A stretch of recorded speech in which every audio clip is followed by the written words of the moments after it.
Welcome to #No Filter Healthcare Podcast.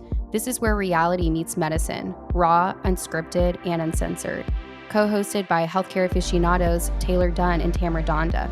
Ready to deep dive into the heart of healthcare? No filter, just facts. Let's get started.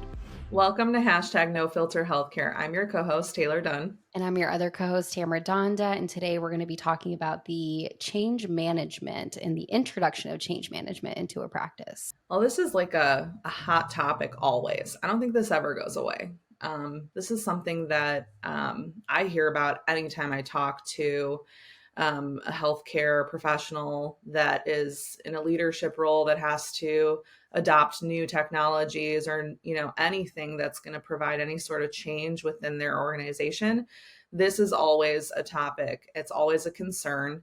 And especially for a company like Uptime Health, where, we're a software company, there is going to be change implemented. That's the whole point of our platform, is to bring in something that is going to positively impact the organization and change some of the way they're doing things so that they can be more efficient in their day-to-day activities, as well as provide data and information back to the leadership team so that they can make better business decisions. So there's, this is always going to exist. And so I thought that it'd be cool if we could kind of talk about how a company like Uptime Health can eliminate some of the fears that come along with change management.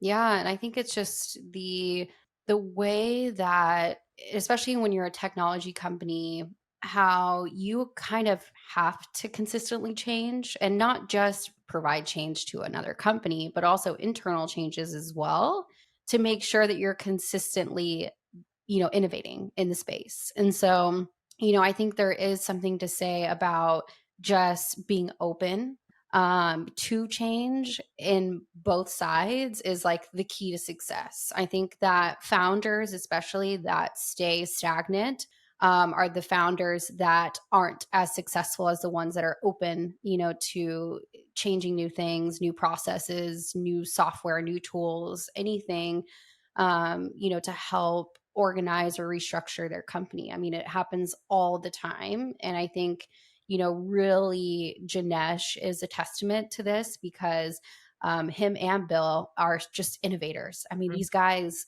are constantly and look, think about it. I mean, these guys are founders of companies. And I have conversations directly with Janesh and Bill that are like, they're asking me, hey, like, what have you seen? Have you seen some new things? Like, what's going on? Like, what new technology should we be aware of? I mean, they're constantly looking at even just other vendors as well, to make sure that A, our product is solving the need of the customer, right? But also B, how can we, do better internally? And so, I think there is just something to say about just openness on this whole concept, just being open and not close the door on any opportunity that's out there. Well, I think we should highlight some of the fears, Oh gosh. a lot of, let's talk about it. I mean, it's going to be talked about anyway. If it's behind closed doors or if it's to your management that is implementing something, it's talked about. So, the first thing that comes to mind about any sort of new service, product, anything, or even bringing in new people like a consultant, which we've talked about before, those are all changes that come in and are Mhm. scary. And the first thing is people think about, at least from my, what I've experienced is that, they're going to lose some sort of responsibility or some aspect of their job, or they're going to be eliminated completely. Like there's always that fear that when you bring in something that's going to make things easier, that you will be eliminated or your responsibilities will change. And I, sometimes it can be the reality. I'm not going to sit here and pretend like that doesn't happen, but a majority of the time, there's so many things that you're taking up your day doing that are not efficient, and they're just destroying your time, and it's allowing you to work longer hours, and it's just making you more miserable without even realizing it. And so when you bring in a software or a product or a service that is going to help highlight how you can effectively change to make sure that that's no longer your day to day, you're going to see things change within yourself too. Like you're going to realize like, okay, I did not understand how this automation was going to just blow my mind and make me do my job better, where now maybe I'm up for promotion or something because I'm finally using my skill set to the level that it can be used, versus before I was so bogged down by those mundane tasks that are now being completed by software. Yeah, and at the end of the day, the founder, your executives aren't going to say, "Oh, congratulations to automation platform." Right. No, they're gonna say, "Congratulations to Taylor or Tamara who used the platform, who and then made them more efficient, who then turned the company, into a better, well-rounded company." Right. So, at the end of the day, they're not gonna go out and give recognition to the company that's giving you that software, and I think also as Uptime Health, we know that it's not about us, being great at what we do and what we're giving to our customers. It's really not. It's about the team that's implementing this, right? Because at the end of the day, the team becomes more efficient and then they get the recognition. We don't care about the recognition. I would say like it's not about us in our tool. It's about giving this, tool and software as an opportunity for the team to be more efficient, to use it in their day to day, to again, like further their career paths versus ours. Right. So, And so just, we're highlighting Uptime Health on this one if you can't tell, because, we pride ourselves in how we handle change management, and how we implement our software into healthcare organizations, because we see it all the time. And so I thought this is a great opportunity to talk about, what we do internally. But, for example, Uptime Health's task management software, we have so many clients that use that to identify who their star team members are. Like these are the team mhm. members that are completing their tasks, they're going above and beyond. They're even recognizing that, certain things aren't happening. And so they're actually using our tool to better identify across all their locations who should actually be up for that promotion or who should be paid more because they are taking on more responsibilities than we even realized. And when you think about it from like a leadership perspective, when you're having to oversee, I don't know, 50 locations across multiple states, you're not going to always know what's going to happen in those locations ever. What we're doing with a software like this and others out there, they're giving you the visibility into those locations so that you can understand from a high level what's going on. And people they're scared of that too. Like it cracks me up. You're afraid of like, oh my God, now they can see what we're doing. Well, first of all, that to me indicates a problem. If you're afraid Mhm. of that, then you're not doing something that you should be doing. So that's problem number one in my eyes. So you got to look at what you're doing and evaluate that and be like, I got to clean up my own work.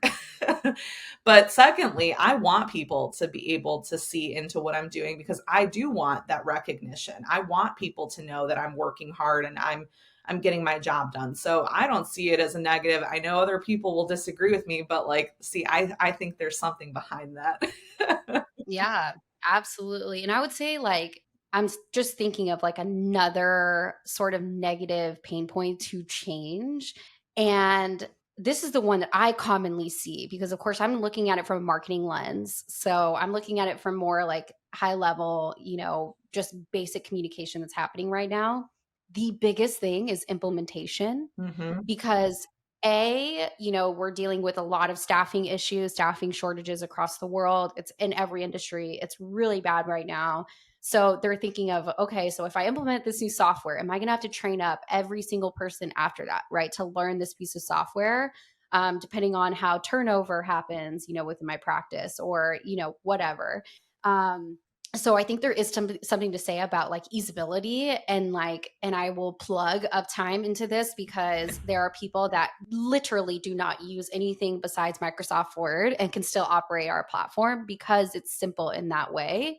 It's dumbed down in order to make things easier and to find things a lot easier. So, I really think that there is something to say about our onboarding team too, and just the fact that we're able to guide them across the process, and be there and be that helping hand that most software companies just don't have.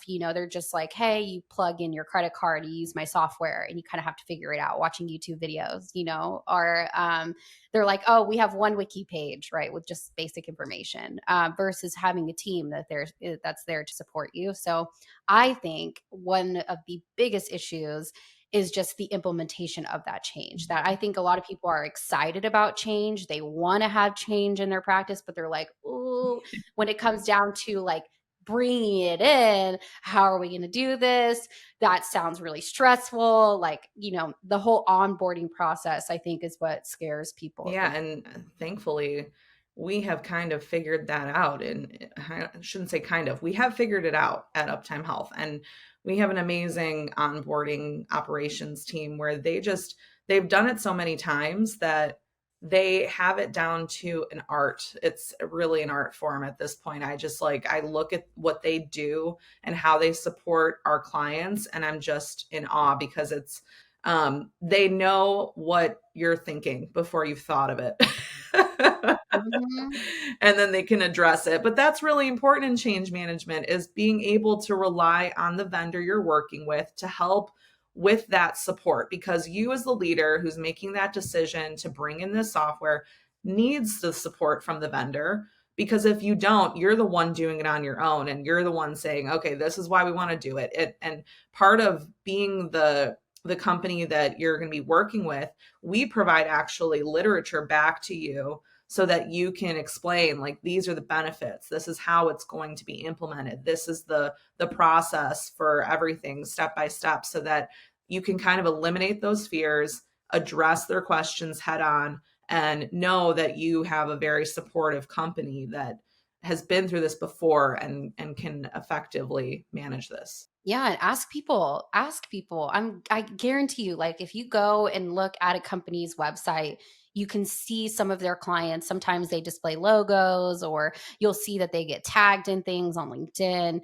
Like, look at them and ask them. Be like, "Hey, like, what's your experience like? I'm looking at implementing the software. I want to know, like, how easy was it for you? How difficult was it for you?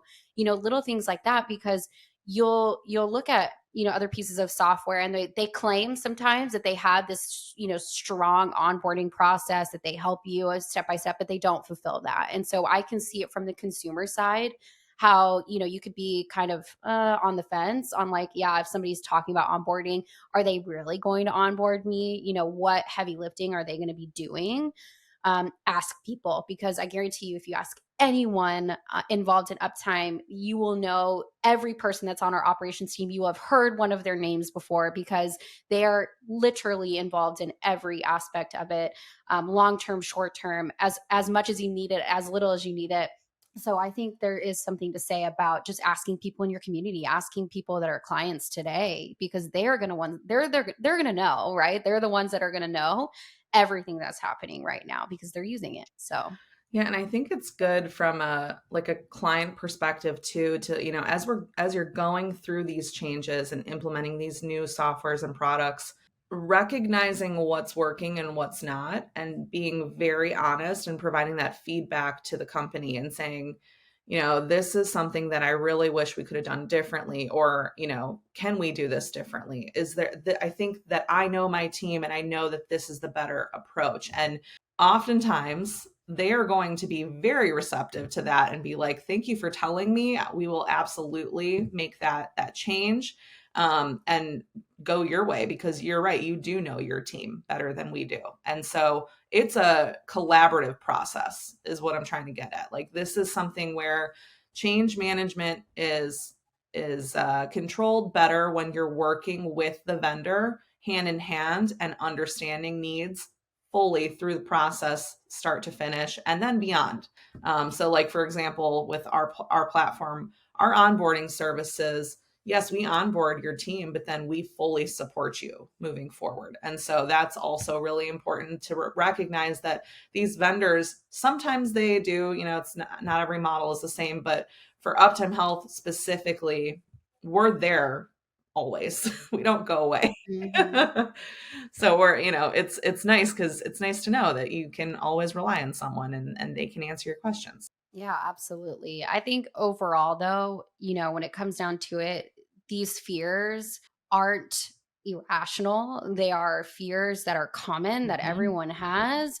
But knowing when to put those fears aside for the better interest of your company and where you want to be is way more valuable on that side of the fence than it is trying to be afraid of everything your entire career. Because ultimately, just with like AI and how things are coming about, like all the software. And it's like, if you don't jump in, you could get lost in theory. You could get lost. And so it's kind of like, just keep moving, just keep learning, be open, right? Look, I mean, again, it goes back to that same idea. Even our founders are wanting to learn from the team, right? To know more about what's happening, what they hear, what they see. And then your example too, Taylor, about how companies are giving feedback on the certain product. I can't tell you how many times this happened to us where we've heard a conversation from another company that says, oh, I wish I had this feature, or I wish it did this, and we've changed our platform to support that feature benefit, right? So there are times where we see the overlap and we're like, oh my god, okay, development. We're like, we need this feature because X, Y, and Z, right? These people are saying this. We're here. We hear you. We want to, provide you a better product or service. So again, like it goes back to that same idea. We are changing internally just as much as we want the other side to as well, right? To be more open and more trusting of other software companies and be open to trying new things. I can't tell you. I say this to my daughter: try new foods. You never know what you're not going to like. She'll tell me straight up, I don't like this food. I don't want to eat broccoli. And I'm like, have you had broccoli before? And she goes, no. Yeah. I'm like, well, you need to try broccoli in order to say no. And then she'll try and she'll be like, you know what? Maybe that's not that bad. Or she'll try it and be like, no, mommy, I don't like that. But that's fine. At least she tried it. Right. And now we know for fact, right, that she doesn't like it. And then even try it again, even if a software isn't good right now, it just talks about how we're constantly changing our platform. It's the same goes, right? You may not like broccoli right now, but you may like broccoli down the line. Right. So being open to consistently changing success. Yeah, and it's part of the leadership's team to be able to guide you towards the right solutions. So I think it comes down to trusting your leadership team as well. And that's not always easily done. And I get it. And every company is different.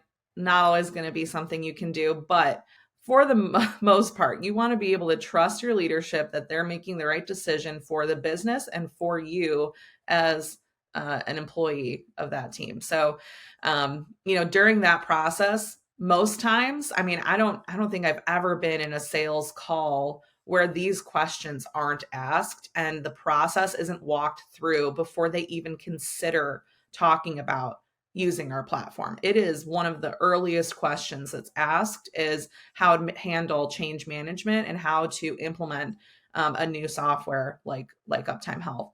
And it's something that is talked about in depth, and so we get it. And guess what? Your leadership team gets it too, because they support you in those conversations and make sure, because they don't want to ruffle feathers. As much as it might seem like they do, they really are looking to try and make it as seamless as possible. So hopefully we're not beating a dead horse here, but it's something that's never going to go away. We get it. We fully support that there is always going to be this fear, but just knowing that there are companies out there like Uptime Health that have found a way to work through it together. That's the key, working together. Collaboration. God, I love that word. I Hmm. use that word too much. Okay. Well, thank you for listening to today's podcast episode. And thank you to our sponsor who we, highlighted during this entire episode, Uptime Health. And if you'd like to learn more, you can visit uptimehealth.com. And if you have any questions, you can leave a comment below. Thank you.